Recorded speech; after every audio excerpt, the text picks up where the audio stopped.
It was a cold winter night in 1994.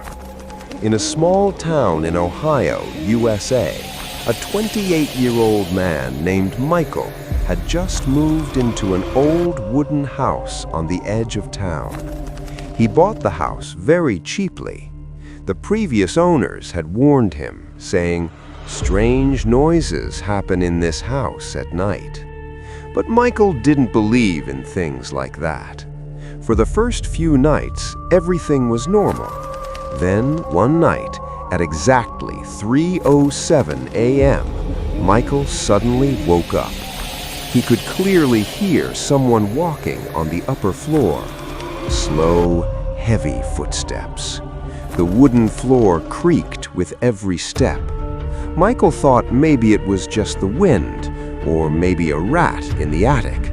But a few seconds later, he heard something that made his blood run cold. A whisper, very quiet, but very clear. "Michael." He immediately sat up in bed. His bedroom door was closed, and he lived in the house completely alone. The same thing happened the next night. Same time, same footsteps. This time, Michael grabbed a flashlight and slowly walked up the stairs. When he reached the top, the hallway was completely dark. Then suddenly, in the beam of his flashlight, he saw something. At the very end of the hallway, there was a tall black shadow standing there. But something was wrong. The shadow wasn't connected to anything.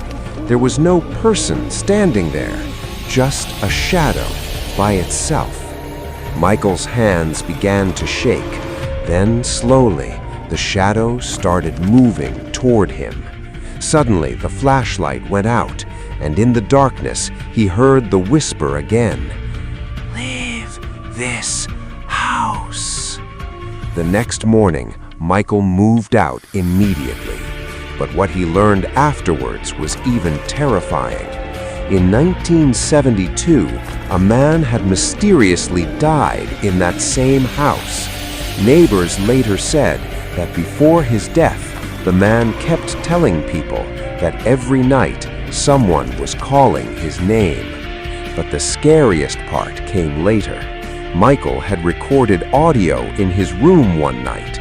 When he listened to it later, even though he had been alone, a strange voice could be heard behind him, whispering, "Michael." If you listened to this story until the end, then tonight, before you go to sleep, you might want to check your door one more time.